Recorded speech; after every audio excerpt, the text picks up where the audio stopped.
Praise the lord. హల్లెలూయా.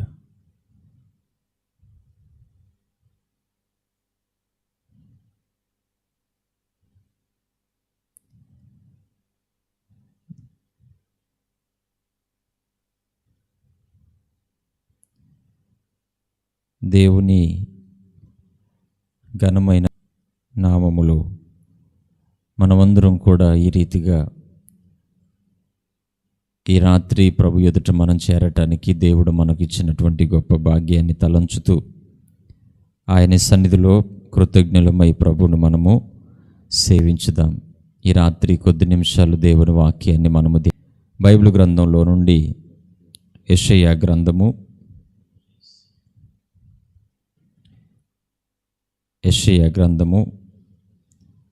60వ అధ్యాయము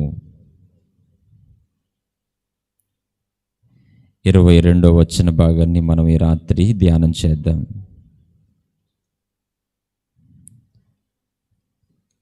యెషయా గ్రంథంలో నుండి 60వ అధ్యాయము 22వ వచనము. వారిలో ఒంటరి అయిన వాడు 1000 మంది అగును, ఎన్నిక లేనివాడు బలమైన జనమగును. యెహోవానగు నేను తగిన కాలమున ఈ కార్యమును త్వరపెట్టుదును. దేవుని బిడ్డలారా, ఈ రాత్రి ప్రభు చదవబడినటువంటి ఈ వచన భాగంలో నుండి ప్రభు మనతో కొన్ని విషయాలని ఆయన మాట్లాడబోతున్నారు. వారిలో ఒంటరి అయిన వాడు 1000 మంది అగునని, ఎన్నిక లేనివాడు బలమైన జనమగుతాడని యెహోవానగు నేను తగిన కాలమున ఈ కార్యమును త్వరపెట్టుదును. యెహోవానగు నేను తగిన కాలమున ఈ కార్యమును త్వరపెట్టి, దేవుడు తగిన సమయాన ఆయన తన కార్యాన్ని త్వరపెట్టబోతూ ఉన్నాడు. తగిన సమయాన మనం ఆరాధించేటువంటి దేవుడు ఆయన మహా జ్ఞానం కలిగిన వాడు. ఏ సమయాన ఏం చేయాలో, ఎప్పుడు ఏ కార్యాన్ని జరిగించాలో ఎరిగినటువంటి సర్వశక్తిమంతుడు ఆయన. అందుకే చదవబడినటువంటి మాటలో ప్రభు అంటారు, యెహోవానగు నేనే తగిన కాలమున నేను ఈ కార్యాన్ని త్వరపెడతాను అని. తగిన కాలమున ఈ కార్యాన్ని త్వరపెట్టి ఆయన తన ఉద్దేశాలని మన పట్ల నెరవేరుస్తారు. ఈ సృష్టి ఆదిలో మనము ప్రభు ఈ ప్రపంచాన్ని, ఈ సృష్టిని నిర్మించినప్పుడు ఆయన తన పనిని ఎంత చక్కగా, ఎంత క్రమంగా ఆయన ప్రారంభించారంటే, ఆరంభము నుండి ఒక్కొక్క దినాన ఒక్కొక్క దాన్ని తయారు చేస్తూ 6వ రోజుకు వచ్చేసరికి మానవుణ్ణి తయారు చేశాడు. ముందే మానవుని తయారు చేసి ఆ తర్వాత సృష్టిని చేస్తే మనిషి ఉండటానికి ఎక్కడ స్థలం ఉండేది కాదు. అందుకే మనిషిని కొరకు దేవుడు ముందు ఏమేం చేయాలో, మానవుని యొక్క మనుగడకు ఏ వాతావరణం అవసరమో, ఏమేం కావాలో అవన్నిటినీ తన మాట వలన కలగజేసిన తర్వాత అప్పుడు మనుషుని ఆయన తయారు చేశాడు. తగిన కాలమున దేవుడు తన కార్యాలని ప్రారంభిస్తాడు. దానిని త్వరపెట్టేటువంటి దేవుడు. ఈరోజు మనం ప్రభువుని వెంబడిస్తున్నప్పుడు, దేవుణ్ణి మనం సేవిస్తూ ఉన్నప్పుడు మనం కూడా కోరుకుంటాం, మన జీవితంలో ఒక కార్యం జరగాలని, మన జీవితంలో ఒక మేలు కలగాలని, మన జీవితంలో ఒక మహిమ కలిగిన కార్యాలు కన్నులారా చూడాలన్నటువంటి ఒక ఆశను కలిగిన వారమై మనం ఎంతో ఆశపడతాం, ఎదురు చూస్తాం. మన మనసు అనుకుంటుంది, దేవుడు త్వరగా ఈ కార్యాన్ని జరిగిస్తే నాకు మేలు కలుగును, త్వరగా దేవుడి కార్యాన్ని చేస్తే ఇప్పుడున్నటువంటి నా పరిస్థితులన్నీ కూడా బాగుపరచబడతాయి అని మన మనసు కోరుకుంటుంది.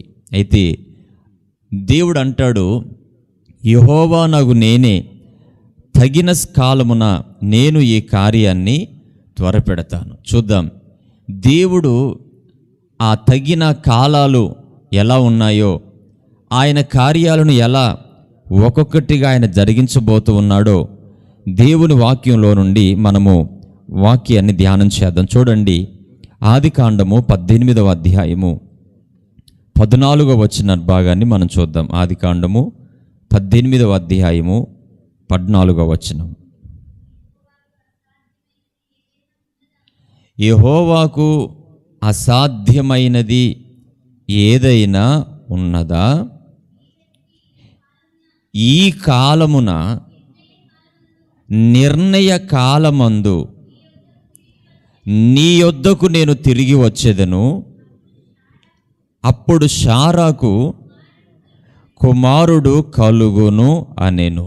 చూద్దాం ప్రియులారా, ప్రభు అబ్రహాము శారాని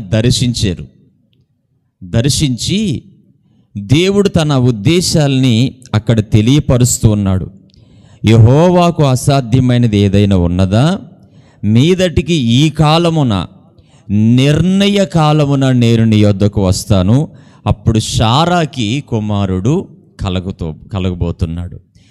నిర్ణయ కాలమున ప్రియులారా, అబ్రహాము తన తండ్రి ఇంట ఉన్నప్పుడు ప్రభు అతన్ని పిలిచాడు. అతన్ని గొప్ప చేస్తానని, ఆశీర్వదిస్తానని, ఆశీర్వాదకరంగా నిలుపుతానని, అతని సంతానాన్ని నేను ఆశీర్వాదకరంగా నిలబెడతానని ప్రభు ఈ వాగ్దానాన్ని చేసి అక్కడి నుండి అబ్రహాముని పిలిచాడు దేవుడు. ఎప్పుడైతే అబ్రహాము పిలువబడ్డాడో నాటి నుండి దేవుని అడుగుజాడల్లో ప్రభువుని సేవిస్తూ, ప్రభుని ఆరాధిస్తూ, ఆయన ఉద్దేశాలని, ఆయన చిత్తాన్ని గైకొంటూ అడుగులు వేసినటువంటి వ్యక్తి ఈ అబ్రహాము. అలా నడుస్తూ ఉన్నటువంటి కాలంలో దేవుడే సాక్షాత్తు అబ్రహాము కుటుంబాన్ని దర్శించి ప్రభు అంటాడు, నిర్ణయ కాలమున ఇదిగో ఒక కార్యం జరగబోతుంది. దేవుడు నిర్ణయించిన కాలం ఒకటి ఉంది. ఆ నిర్ణయించినటువంటి కాలాన దేవుడు గడిచిన దినాల్లో ఏ వాగ్దానం అయితే చేస్తూ పలుమార్లు దానిని ప్రత్యక్షపరుస్తూ దాన్ని తెలియపరుస్తూ వచ్చారో ఆ కాల పరిస్థితులు ప్రియులారా దేవుని స్వాధీనములో ఉన్నాయి అన్నట్టుగా ప్రభు వారితో చెప్పిన మాట ఏంటంటే, నిర్ణయ కాలమున నేను కార్యాన్ని చేయబోతున్నాను అని దేవుడు చెప్తే శారా కొంచెం సందేహపడింది. ఇంత వయసు మీద పడింది, బలం తగ్గిపోయింది, గర్భమును దాల్చేటువంటి శక్తి లేదు, ఆరోగ్యము లేదు అన్నటువంటి ఒక ధోరణితోని ఆమె తన మనసులో నవ్వుకుంది, సందేహించింది. అప్పుడు దేవుడు అంటున్న మాట ఏంటంటే, యెహోవాకు అసాధ్యమైనది ఏదైనా ఉన్నదా? మనం అనుకుంటున్న కాలము దాటిపోవచ్చు, మనం అనుకుంటున్న సమయమున మనం ఏమీ లేనివారుగా ఉండొచ్చు, మనం అనుకున్న సమయాన మన కళ్ళ ముందు కార్యం జరిగేటువంటి సూచనలు మనకు కనబడకపోవచ్చు. అదిగో శారా అదే తలంచింది. కాలం అయిపోయింది, బలం ఉడికిపోయింది, శరీరంలో సత్వ తగ్గిపోయింది. ప్రియులారా, మనుషులు అనుకుంటున్నట్టుగా, తాను తలంచినట్టుగా తన శరీరంలో బలాన్ని కూడా కోల్పోయింది అని, ఇది ఎలా సాధ్యమవుతుంది అన్నట్టుగా ఆమె తలంచింది. కానీ దేవుడు తగిన కాలమందు, నిర్ణయ కాలమందు తన కార్యమును ప్రారంభించగలిగినటువంటి గొప్ప దేవుడండి ఆయన. దేవునికి స్తోత్రాలు చెల్లించుదాం. హల్లెలూయా. ఆయన తన కార్యాన్ని నిర్ణయ కాలమున దేవుడు ఏదైతే సెలవిచ్చాడో, ప్రభు ఏదైతే మాట్లాడి ఉన్నారో ఆయన మాటని నిశ్చయముగా మన జీవితంలో నెరవేర్చగలిగినటువంటి వాడు. చూద్దాం, అసాధ్యమైనది, దేవునికి అసాధ్యమైనది ఏదైనా ఉన్నదా? ఆయన ఏదైనా చేయగలడు. ఆయనకు అసాధ్యమైనటువంటి కార్యాలు ప్రియులారా ఏవి కూడా లేవు ప్రియులారా. చూద్దాం ఒక మాట, మనము లూకా సువార్త 1వ అధ్యాయం 37వ మాట చూడండి. లూకాసు వార్త 1:37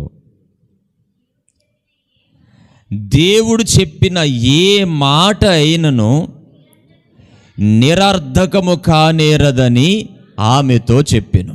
వినండి, దేవుడు మీతో ఏదైతే చెప్పాడో, ప్రభు మీతో ఏదైతే చేస్తానన్నాడో, ప్రభు మనకు ఏదైతే ఆజ్ఞాపించి ఉన్నాడో, ఆయన చెప్పిన మాటలో ఏది కూడా నిరర్ధకము కాదు.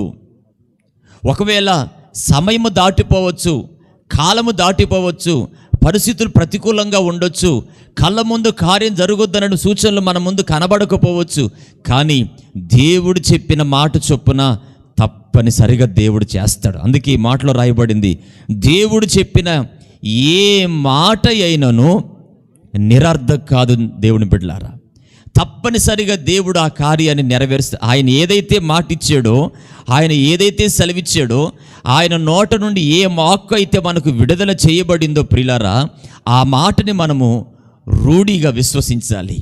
కానీ శారా ఏం చేసిందనంటే, ఇది సాధ్యమవుతుందా అన్నట్టుగా సందేహించింది. ఇందాక మనము యెషయా గ్రంథంలో చదివామండి ప్రియులారా. ఆ మాట మనము జాగ్రత్తగా మనం గమనించినప్పుడు అక్కడ అంటాడు దేవుడు, వారిలో ఒంటరి అయిన వాడిని నేను 1000 మందిగా చేస్తాను. చూడండి, అబ్రహాము ఒంటరివాడుగానే ఉన్నాడు, కానీ దేవుని ఉద్దేశం ఏంటంటే అతన్ని పెక్కుమందిగా చేయాలని, దేవుడు అతన్ని బలమైన జనాంగంగా చేయాలని ప్రభు యొక్క ఉద్దేశము. మరి ఆ స్థితి రావటానికి, ఆ బలమైన జనాంగం కావటానికి, అబ్రహాము యొక్క సంతతి వృద్ధిలోనికి రావటానికి, అబ్రహాము ఒక్కడే కదా, అబ్రహాము ఒంటరివాడే కదా, దేవుడు తనతో చెప్పిన మాట, నేను నీ సంతతిని దీవిస్తానని, ఆశీర్వదిస్తానని, ఆకాశ నక్షత్రాల వలెను ఇసుక రేణుల వలన చేస్తానని చెప్పినటువంటి దేవుని మాటలు నిరర్ధకము కావు కదా.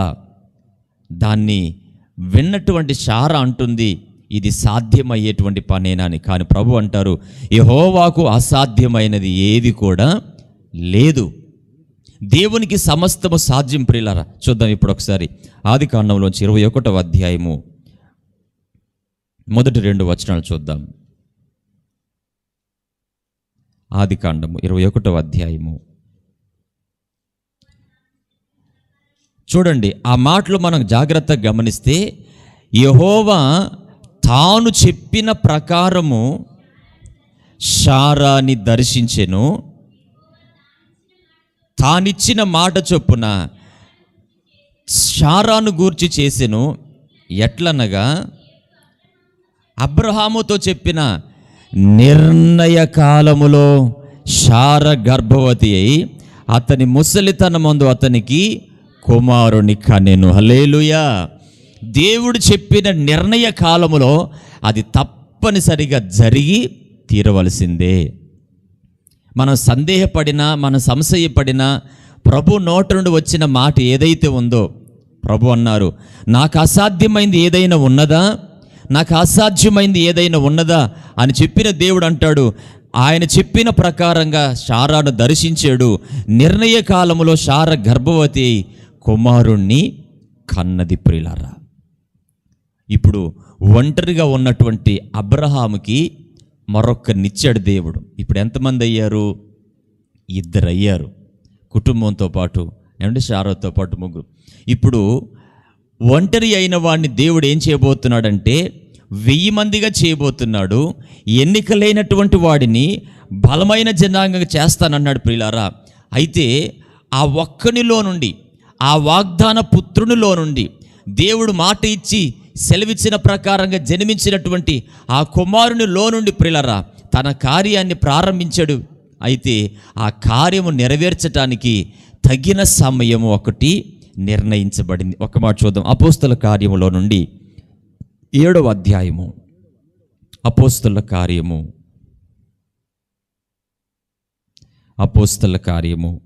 7వ అధ్యాయము 17వ వచనాన్ని చూద్దాం ఒకసారి. అయితే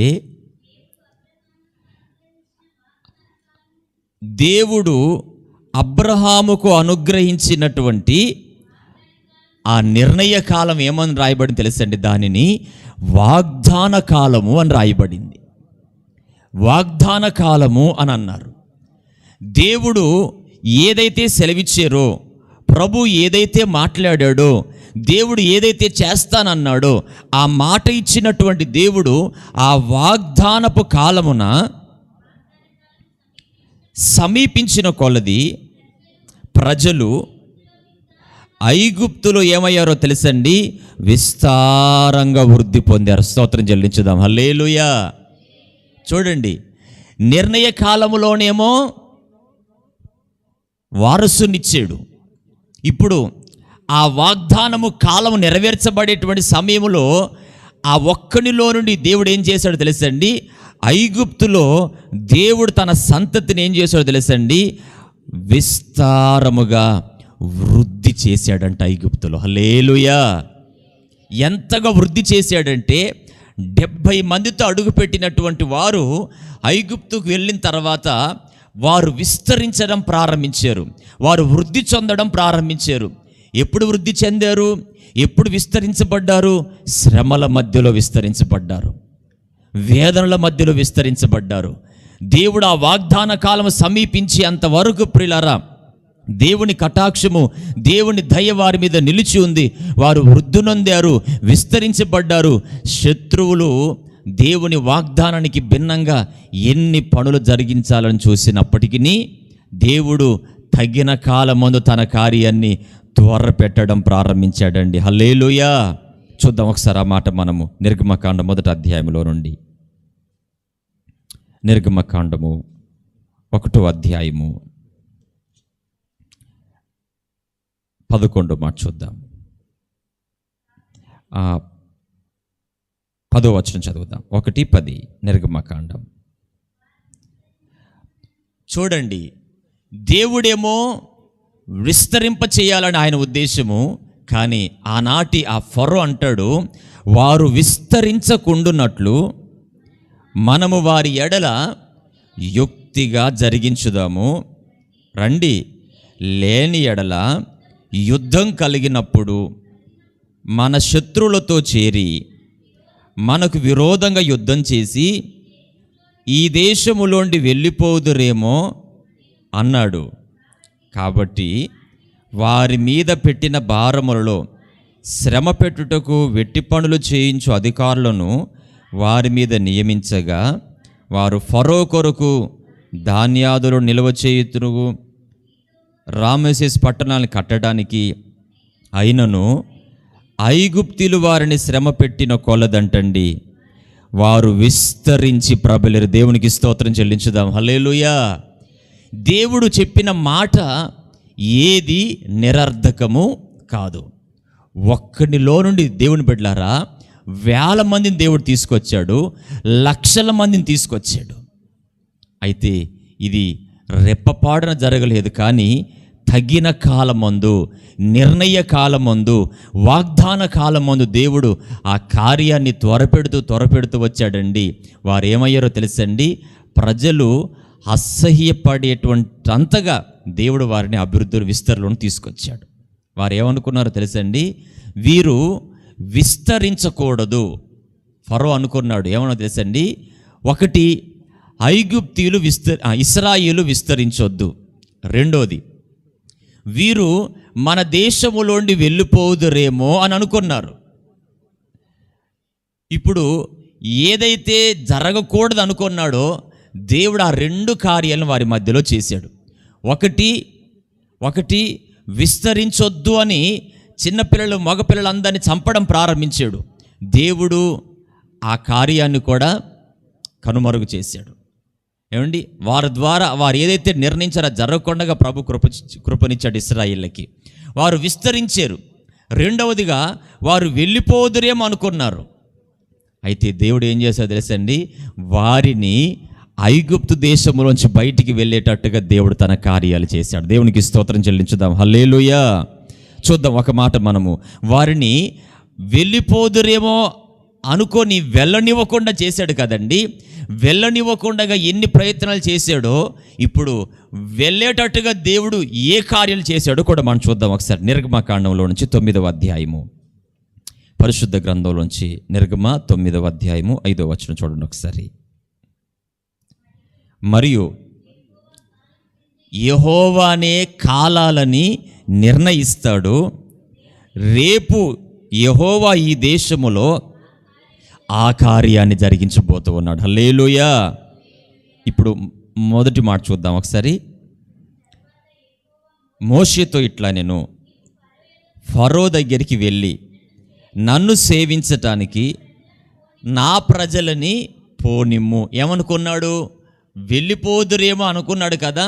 ఇప్పుడు వెళ్ళనివ్వకుండగా ఆ ఫరో తన కార్యాల్ని ప్రారంభించాడు. కానీ దేవుడు ఏంటి, ప్రభు అన్నాడు, అబ్రహాముతోనే చెప్పాడు, అయ్యా 4వ తరం ఐగుప్తులో ఉంటుంది, అక్కడి నుంచి నేను వారిని తీసుకొస్తాను. ఎలా తీసుకొస్తానంటే ఉట్టి చేతులతో కాదు, కానీ వారు సమృద్ధి గలవారుగా బయటకు వస్తారని దేవుడు చెప్పాడు. ఇప్పుడు ఆయన చెప్పిన నిర్ణయ కాలము సమీపించింది. ఆయన చెప్పినటువంటి ఆ యొక్క నిర్ణయ కాలము, తగిన కాలము సమీపించింది. అందుకే దేవుడు మిద్యానులో ఉన్నటువంటి మోషేను అక్కడి నుంచి తీసుకొచ్చాడు. మిద్యానులో మందను మేపుతున్నటువంటి ఆ మోషేకు దేవుడు ప్రత్యక్షమై అతను అక్కడి నుంచి పిలిచి ఫరో ఎదుట నిలబెట్టాడు, ఇశ్రాయేలు ఎదుట నిలబెట్టాడు. ఇశ్రాయేలుకు యెహోవా దేవుని గురించిన పరిచయాన్ని మోషే ద్వారా జరిగించాడు. యెహోవా దేవుని ఒక ఔన్నత్యాన్ని చూపడానికి దేవుడు మోషేను తీసుకెళ్ళి ఫరో ఎదుట నిలబెట్టాడు. మోషే ద్వారా దేవుడు అనేకమైన సూచక్రియలు ఐగుప్తు దేశం పరిపాలిస్తున్న ఫరో ఎదుట దేవుడు ఒక్కొక్కటి కనపరిచాడు. అయితే దేవుని కార్యాలకు భిన్నంగా, దేవుడి నిర్ణయ కాలానికి భిన్నంగా ప్రియులారా, ఫరో ఎన్ని ప్రయత్నాలు చేసినప్పటికీ దేవుని చిత్తమే నెరవేర్చబడి తన ప్రజల పట్ల. హల్లెలూయా. ఈరోజు ఈ కార్యక్రమాన్ని వీక్షిస్తున్న దేవుని బిడ్డలారా, దేవుని మార్గంలో మీరు నడిపించబడుతున్నప్పుడు, దేవుని ఉద్దేశాలకు భిన్నంగా శత్రువు మీ ఎదుట క్రియ చేస్తూ ఉన్నప్పుడు, కార్యాలు జరగకుండగా, విస్తరించకుండగా, ఎదగకుండగా, ఫలించకుండగా, అభివృద్ధి చెందకుండగా, సంతోషకరమైన ఆరోగ్యకరమైన జీవితాన్ని కొనసాగింపనివ్వకుండగా చేస్తున్నటువంటి ఆ కార్యాలన్నిటిని కూడా ప్రభు వాటన్నింటిని విడిపించి తన ప్రజలైన మనల్ని ప్రియులారా మేలైన మార్గాల్లోనికి మన ప్రభు నడిపించబోతూ ఉన్నాడండి ఆయన. హల్లెలూయా. చూడండి, ఈ మాటలు మనం చూస్తున్నప్పుడు మోషేని దేవుడు ఫరో దగ్గరికి పంపించాడు. నీవు వారిని పోనీయనొల్లక ఇంకను వారిని నిర్బంధించిన ఎడల యెహోవా తన బాహుబలాన్ని పొలములో పశువుల మీద, గుర్రముల మీద, గాడిదల మీద, ఒంటెల మీద, ఎద్దుల మీద, గొర్రెల మీదికి వచ్చును. మిక్కిలి బాధకరమైన తెగులు రాబోతుంది ఐగుప్తు దేశం మీదికి. చూడండి, ఎక్కడైతే దేవుని ప్రజలు ముందుకు సాగకుండగా నిర్బంధించాడో, వెళ్ళనివ్వకుండగా దేవుని నిర్ణయానికి, దేవుని యొక్క ప్రణాళికకు భిన్నంగా ఫరో తన పనులు చేయడం ప్రారంభించాడునండి. అప్పుడు ఆ ఫరో రాజ్యము కానివ్వండి, ప్రజలు కానివ్వండి, తన దేశ స్థితిగతులు కానివ్వండి, దేవుడు మహాభయంకరమైన శ్రమల చేత మొత్తాడు. దేవుని ప్రజలను వెళ్ళనివ్వకుండగా, దేవుని మార్గంలో నడవనివ్వకుండగా, దేవుని చిత్తము నెరవేర్చబడకుండగా ఎన్ని కార్యాలు ఫరో చేశాడు. అయినను దేవుని కృప కటాక్షము తన ప్రజల మీద నిలిచి ఉందండి. ఇప్పుడు ఆ తగిన కాలాన ఎలాగైనా సరే వారిని పంపించాలి అన్న ఉద్దేశంతో దేవుడు ప్రణాళికను సిద్ధం చేస్తే, దానికి భిన్నంగా ఫరో చేస్తున్నటువంటి పనులను బట్టి దేవుడు ఇక్కడ చెప్పిన మాట ఏంటంటే, నువ్వు వెళ్ళి ఫరోతో ఈ మాట చెప్పు. నువ్వు ఇంకా నిర్బంధించుకుంటూ అట్లాగే నిలబడ్డావు అనుకో, ఇదిగో నీ దేశం అంతటి మీద భయంకరమైన తెగులు నేను పంపబోతున్నాను అన్నాడు.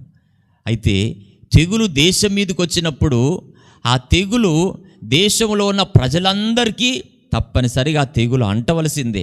కానీ దేవుడు ఇక్కడ ఏం చేశాడు తెలుసండి, ఇది నేను చేస్తున్న కార్యమని, దేవుడి ద్వారా జరుగుతున్న కార్యమని ఫరో గుర్తించినట్టుగా దేవుడు ఏం చేశాడు చూద్దాం ఒకసారి. 4వ వచనంలో, 9:4 నిర్గమకాండము. అయితే యెహోవా ఇశ్రాయేలీయుల పశువులను ఐగుప్తు పశువులను వేరుపరిచాడు. ఇశ్రాయేలీయులకున్న వాటన్నింటిలో ఒక్కటైనను చావదని హెబ్రీయుల దేవుడు యెహోవా సెలవిచ్చుచున్నాడని అతనితో చెప్పెను. హల్లెలూయా. చూడండి, హెబ్రీయుల దేవుడు చెప్తున్న మాట ఏంటంటే, తెగులు రాబోతుంది, పశువులన్నీ కూడా తెగులు చేత చచ్చిపోబోతున్నాయి. అయితే నేనేం చేయబోతున్నాను తెలుసా? నేను నా ప్రజలకు సంబంధించిన వాటిని నేను వేరు చేస్తాను. ఈ వేరు చేసిన ద్వారా జరిగినటువంటి కార్యం ఏంటంటే, ఒకటి, ఇశ్రాయేలుకు సంబంధించిన పశువులన్నీ కూడా సురక్షితంగా ఉన్నాయి. 2, ఐగుప్తులకు సంబంధించినవి ఏవైతే ఉన్నాయండి అవంతా కూడా తెగులు చేత నాశనం చేయబడ్డాయి.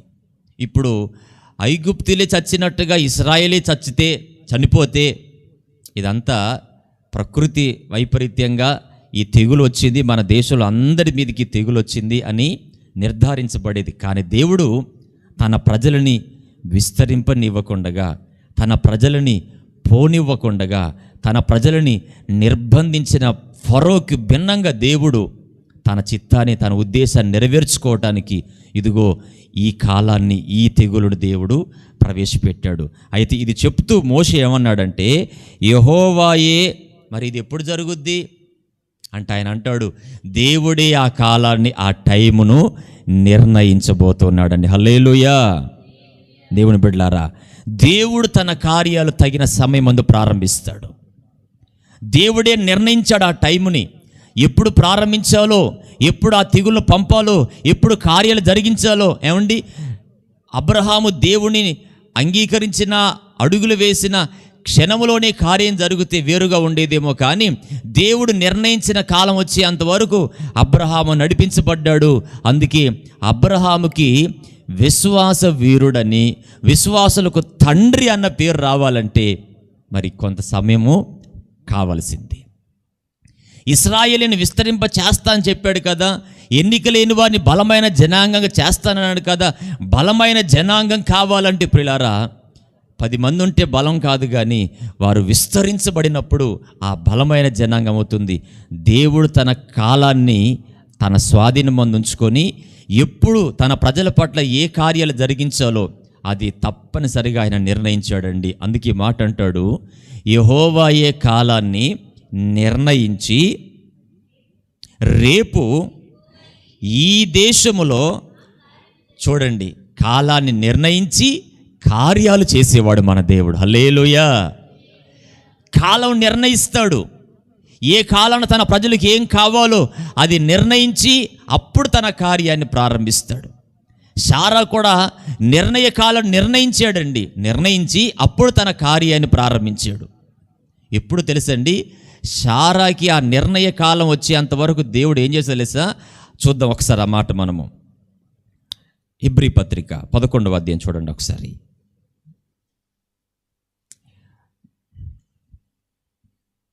పదకొండో మాట.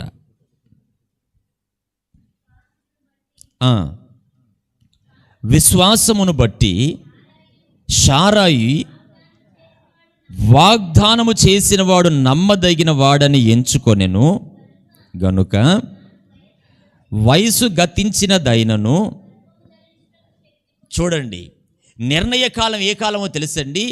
శారా దేవుని కార్యాన్ని తాను మోయటానికి కావలసినంత విశ్వాస బలం వచ్చేంత వరకు ప్రభు ఇదిగో ఆ కార్యాన్ని అలా దాన్ని ఆపుతూ వచ్చాడు. అయితే దర్శించి యెహోవాకు అసాధ్యమైంది ఏదైనా ఉన్నదా అని చెప్తూ ఉన్నప్పటికీ కూడా వృద్ధాప్యలో ఉన్నటువంటి నేను ఎలా కనగలననేటువంటి తన సందేహాల మధ్యలో అడుగులు వేస్తూ ఉంటే, ప్రియులారా, దేవుడు చెప్పాడు, నిర్ణయ కాలమని నీ కార్యాన్ని ప్రారంభిస్తాను అన్నాడు కదండి. ఆ నిర్ణయ కాలం ఏంటో తెలుసండి. శారా అవిశ్వాసములో నుండి, సందేహములో నుండి ఎప్పుడైతే బయటకు వచ్చేసి వాగ్దానము చేసిన వాడు నమ్మదగిన వాడని ఎంచి అంత నిర్ణయ కాలం వచ్చేంత వరకు ప్రియులారా శారాని దేవుడు సిద్ధపరుస్తూనే ఉన్నాడు.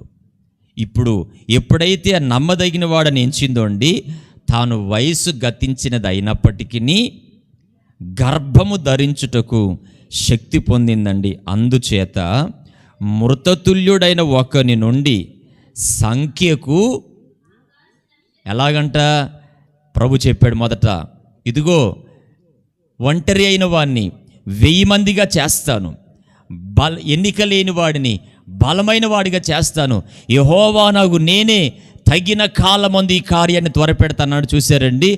దేవుని యొక్క నిర్ణయ కాలం వచ్చింది. శారాను దర్శించబడింది. ఆమె అంటుందండి, ఏంటో తెలుసండి, మృతతుల్యుడైన ఒకరి నుండి సంఖ్యకు ఆకాశ నక్షత్రాల వలెను సముద్ర తీరమందలి లెక్కింప సఖ్యము కాని ఇసుక వలె సంతానం కలిగింది. హల్లెలూయా. ఏదైనా వ్యర్థమైందా దేవుని మాటల్లో? మనుషులు మాట్లాడే ప్రతి మాటలో కొన్ని వ్యర్థమైపోతాయి, కొన్ని నెరవేర్చబడవు. కానీ దేవుడు చెప్పిన మాటల్లో ఏది వ్యర్థం కానేరదు. ఎన్నిక లేని వారు, ఎన్నిక లేని జనాంగము బలమైన జనాంగమైందండి. అందుకే దేవుడు అంటాడు, కాలాన్ని నిర్ణయించి కార్యాన్ని ప్రారంభిస్తాడు. కాలం కాకమునిపే కార్యం ప్రారంభిస్తే, చూడండి, మనము కొన్ని చెట్లు పెడతాం. ఆ చెట్లు ఎదిగిన తర్వాత ఆ కాయ వచ్చినప్పుడు అది సరిగ్గా పండక మునిపే మనం తెంపామనుకోండి, దానివల్ల మనం ఏం ప్రయోజనం చూడలేం. ఇప్పుడు ఆ కాలం ఒకటి ఉంది, పండే కాలం ఒకటి ఉంటుంది. అది పండే కాలం వచ్చేంత వరకు ఓపికగా మనం చూడాలి. ఫలమైతే ఉంది, కానీ తెంపుకొని తినే కాలం ఇంకా రాలేదు. ప్రియులారా, కాలాలు నిర్ణయిస్తాడు. అప్పుడు తన కార్యాలు తన ప్రజల పట్ల చేయడం ఆయన ప్రారంభిస్తాడు. మోషే ఫరోతో అదే చెప్తున్నాడు. ఫరో అడిగాడేమో, ఎప్పుడు చేస్తాడు, ఎప్పుడొచ్చుది తెగులంటే, కాలము నిర్ణయించేది దేవుడే అని చెప్తూ తర్వాత అంటాడు, రేపు దేవుడు ఈ కార్యాన్ని ప్రారంభిస్తాడు అన్నాడండి. ఆ నిర్ణయించిన కాలాన దేవుడు తన పనిని ప్రారంభించాడండి. తెగులు చేత ఐగుప్తు దేశమంతా కూడా వినాశనంలోనికి వెళ్ళిపోయింది.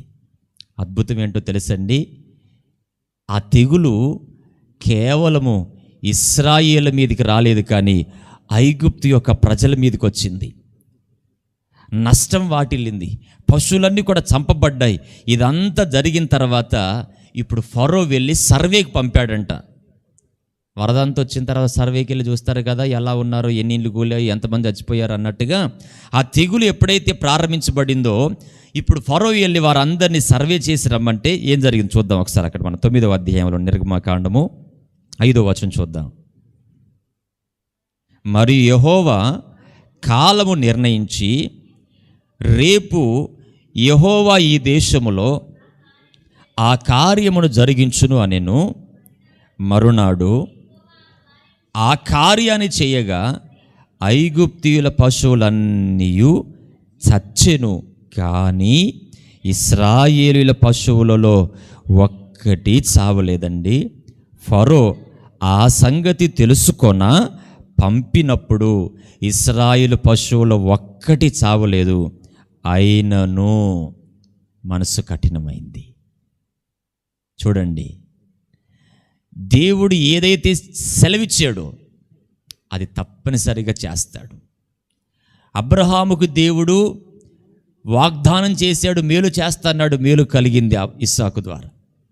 ఫరోతో దేవుడు చెప్పిన మాట ఏంటంటే, నేను ఒక కార్యాన్ని చేస్తాను, నువ్వు నా మాట వినట్లేదు కాబట్టి, నువ్వు నా మాటకు లోబడట్లేదు కాబట్టి నేను ఒక కార్యం చేస్తాను. ఒక కాలాన్ని నిర్ణయించాడు, ఆ కార్యాన్ని ప్రారంభించాడు. ఏంటి ఆ కార్యం అంటే, తెగులును పంపాడండి. అప్పుడు ఐగుప్తులో ఉన్న పశువులన్నీ చచ్చిపోయాయి. ఇశ్రాయేలుకు సంబంధించిన ఏ ఒక్క పశువు కూడా చావలేదు. తెలుసుకొన్నా ఏమండి, ఏం జరిగిందో, ఎక్కడ నష్టమైందో, ఏమేం చచ్చిపోయో తెలుసుకోవడానికి ఫరో తన సేవకులు పంపి సర్వే చేపిస్తే ఐగుప్తుల పశువులు మాత్రమే చచ్చిపోయాయి. ప్రియులారా, దేవుని జనాంగమైన ఇశ్రాయేలు యొక్క పశువులు భద్రంగా కాపాడబడ్డాయి. తన కాలము, తన కార్యాలు దేవుడు తన స్వాధీనమందు ఉంచుకొని ఆయన జరిగించేటువంటి వాడు. ప్రియులారా, ఇంకొక మాట చూద్దాం బైబిల్ గ్రంథంలో నుంచి. లూకాసు వార్త 12వ అధ్యాయము. లూకాసు వార్త 12వ అధ్యాయము 42వ వచనం చూద్దాం. ఇట్లా నేను తగిన కాలమున ప్రతి వానికి ఆహారము పెట్టుడానికి యజమానుడు తన ఇంటి వారి మీద నియమించినట్టి నమ్మకమైన బుద్ధి కలిగిన గృహ నిర్వాహకుడు ఎవడు? ఈ మాట మనం జాగ్రత్తగా గమనించుదాం. తగిన కాలమున ప్రతివానికి ఆహారం పెట్టడానికి యజమానుడు తన ఇంటి వారి మీద నియమించిన నమ్మకమైన బుద్ధిగల గృహ నిర్వాహకుడు. విందాం జాగ్రత్తగా. తగిన కాలమున తన ఇంటి వారి కొరకు దేవుడు ఆహారాన్ని పెట్టడానికి నమ్మకమైన బుద్ధి కలిగిన గృహ నిర్వాహకుని ఒకరిని నియమించినట్టుగా రాయబడింది. ఏంటి తగిన కాలము, ఏ కాలము అని కనుక మనం గమనిస్తే, దేవుని ఇంటి వారికి ఆహారం పెట్టే కాలం ఒక కాలం ఉంది. ఏంటి దేవుని ఇండ్లు అనంటే దేవుని యొక్క సంఘమే, ఏమండి, దేవుని ప్రజలే, దేవుని మందిరమే ఆ ఇల్లు. ఇప్పుడు దేవుని ప్రజలకి ఆహారాన్ని పెట్టడానికి దేవుడు ఒక మంచి గృహ నిర్వాహకుడిని, నమ్మకమైన వాడిని, బుద్ధి గల వాడిని దేవుడు నియమించాడంట. ఈ రోజున ప్రియులారా, ఇదిగో ఆ కాలంలో మనం ఉన్నాం. ఈ రోజున దేవుడు చేసిన పని ఏంటో తెలుసండి. ఎందరైతే ఉన్నారో వారందరికీ ఆహారాన్ని పెట్టడానికి దేవుడు నమ్మకమైన బుద్ధి కలిగిన ఒక గృహ నిర్వాహకుడిని దేవుడు నిర్ణయించాడు. ఆ గృహ నిర్వాహకుడు, ఆ నమ్మకమైన వాడు ఎవరు అనంటే దేవుని సేవకుడు. ఇప్పుడు సేవకుని పని ఏంటంటే, ఈ కాలాన దేవుని ఇంట్లో ఉన్న తన ప్రజలకి ఆహారాన్ని పెట్టే బాధ్యత దేవుడు ఇచ్చాడు. ఇప్పుడు ఇది ఆయన నిర్ణయించినటువంటి కాలం. ఇప్పుడు సేవకులు ఏం చేయాలంటే, దేవుని ప్రజలైనటువంటి వారికి వాక్యం అనేటువంటి ఆహారాన్ని పెట్టాలి. అక్కడ ఒక ప్రశ్న గుర్తు మనకు వేయబడింది.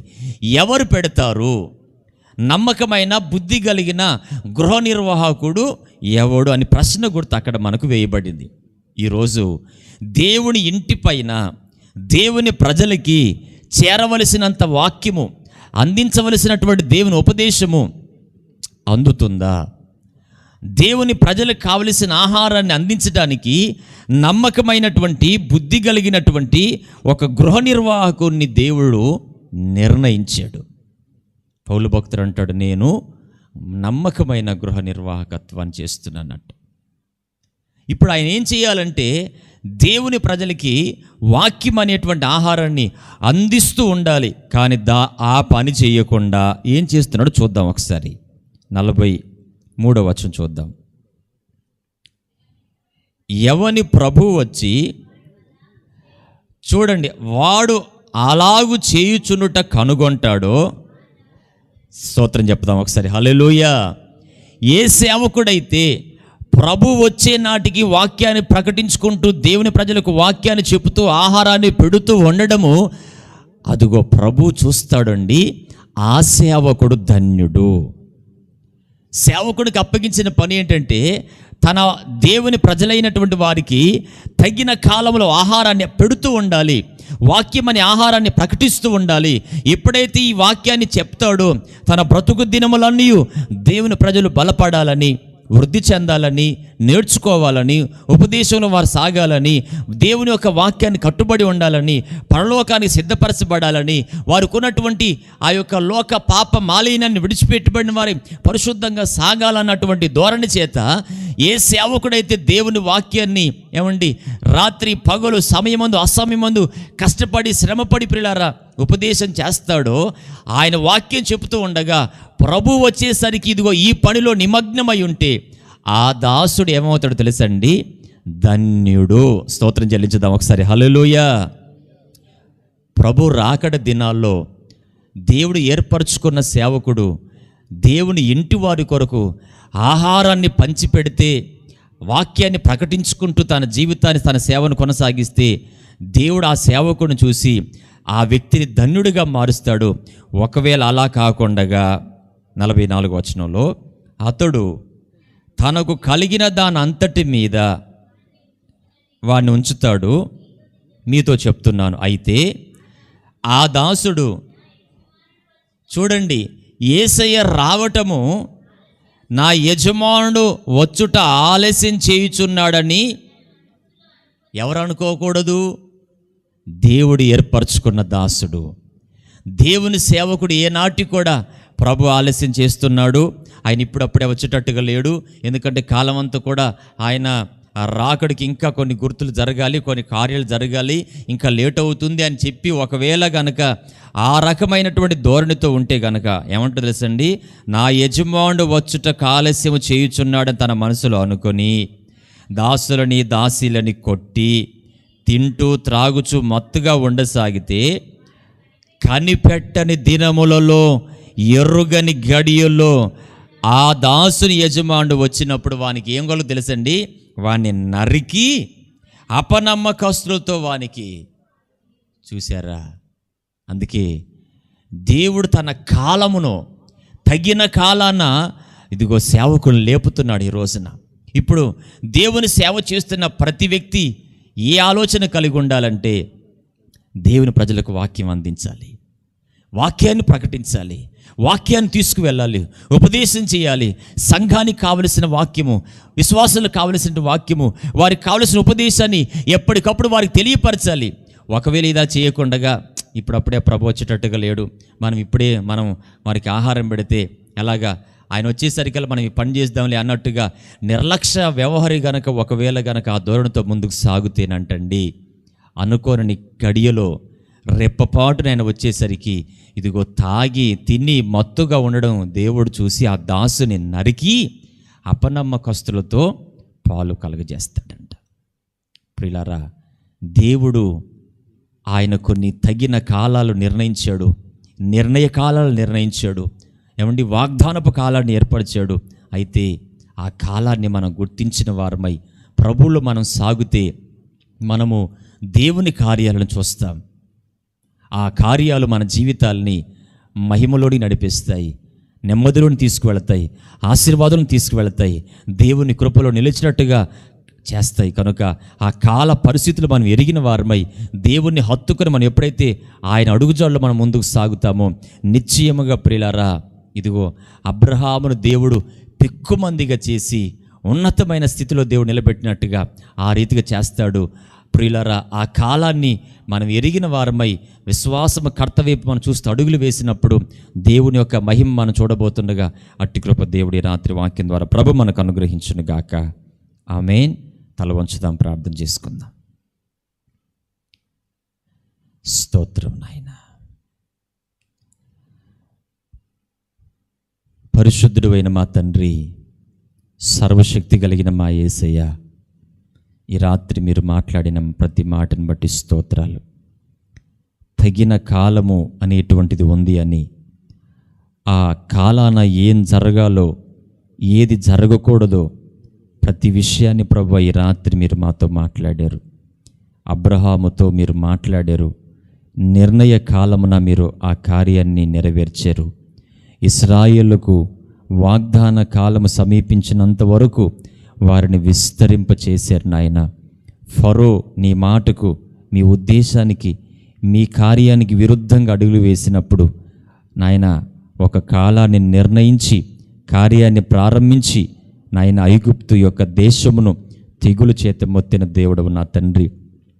ప్రభువా, సేవకుడు తగిన కాలాన నీ వాక్యాన్ని ప్రకటించాలని అయ్యా, మీ రాకడ పర్యంత వరకు ఈ విధమైన పరిచర్యలో, వాక్య పరిచర్యలో ముందుకు సాగుతున్నప్పుడు ఆ దాసుడు ధన్యుడవుతాడని, ఒకవేళ నిర్లక్ష్య వ్యవహరితో అడుగులు వేసినప్పుడు నాయన ఇదిగో అపనమ్మకస్తులతో పాలు కలుగుతున్నటువంటి ప్రతి విషయాన్ని ఈ దినాన మీరు మాట్లాడారు. నా తండ్రి, మీ కాలాలు, సమయాలు మీ ఆధీనంలో ఉన్నాయి.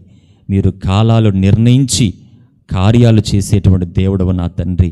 అయ్యా, మీరు ఏ కాలాలు నిర్ణయించారో, ఏ సమయాన ఏది జరగాలని మీరు ఏర్పరిచి ఉన్నారో ఆయన తగిన కాలమందు ఆ కార్యాన్ని త్వరపెట్టి గొప్ప దేవుడవు నా తండ్రి. ఈ రాత్రికాల సమయం ప్రభు బిడ్డలు మీ చేతి సమర్పిస్తున్నా. వారి పట్ల నాయన మీరు ఏం ఉద్దేశించారో, ఏ కార్యాలు మీరు ప్రారంభించాలని, ఏ మేలుతో వారిని నింపాలని ప్రభు మీరు ఏ కాలాన్ని మీరు సిద్ధపరిచారో ఆ కాలము సమీపించి ప్రభువా మీ కార్యము త్వరపడినట్లుగా, బిడ్డలు నీ కార్యముల చేత నింపబడినట్లుగా మీ బలమైనటువంటి కార్యాలు వారి పట్ల జరిగించండి. మేలుతో నింపండి, కృపతో నింపండి. ఆయన ఈ రాత్రి ఈ కార్యక్రమాన్ని వీక్షిస్తున్నటువంటి వారు ప్రభువా బలహీనంగా ఉన్నట్లయితే వారిని బలపరిచి ఆదరించి వెన్నుతట్టి ప్రభువా, ఇదిగో ఒక నిర్ణయ కాలం ఉంది, ఆ కాలాన నేను ఇదిగో నా కార్యాన్ని త్వరపెడతాను మీరు సెలవిచ్చారు. అంతవరకు ప్రభు బిడ్డలు అధైర్యపడుకున్నట్లుగా, వెనుకడుగు వేయకున్నట్లుగా, కృంగిపోకున్నట్లుగా, ఆయన కలవరపరచబడుకున్నట్లుగా తండ్రి మీరు నిర్ణయించిన కాలములో మీ కార్యము తప్పక జరుగుద్దని విశ్వాసముతో షారాగు వలె ప్రభు అడుగులు వేసినప్పుడు పరిస్థితులు ప్రతికూలంగా ఉన్నప్పటికీ ప్రభు మీరు కార్యాన్ని జరిగించి మీరు గొప్ప దేవుడవని నిర్ధారించేటువంటి నా తండ్రి ఆ కార్యాన్ని బిడ్డల పట్ల జరిగించమని ఇంతవరకు నాయన ఈ కోడికలు మీరు తోడై ఉన్నందుకు స్తోత్రాలు చెల్లిస్తూ నాయన నీ సన్నిధిలో చేరిన బిడ్డలను లైవ్లో ఉన్నటువంటి బిడ్డలు మీరు ఆశీర్వదించి కృపయమ్మడి కృపనిమ్మని యేసు నామములో ప్రార్థిస్తున్నాము తండ్రి. ఆమేన్, ఆమేన్, ఆమేన్. యేసు రక్తం జయం, శిలువ రక్తమే జయం. యేసు రక్తం సంపూర్ణ విజయం కలుగును గాక. ఆమేన్, ఆమేన్, ఆమేన్. ప్రభునామమున హృదయపూర్వకమైన శుభాభివందనాలండి. దేవుని బిడ్డలారా, దేవుని సన్నిధిలో ప్రభు మీ పట్ల తగిన కాలాన తన కార్యాన్ని తప్పనిసరిగా ఆయన జరిగించి ఆయన ఉపకారముతో నడిపించబోతుండగా అంతవరకు నిరీక్షణ గల వారమే మనం అడుగులు వేద్దాం. మళ్ళా రేపటి దినాన నైవేద్య ప్రార్థనలో 7:30కు సమకూర్చబడదాం. ఒక సంఘముగా, సహవాసముగా అనేకులను కలిసి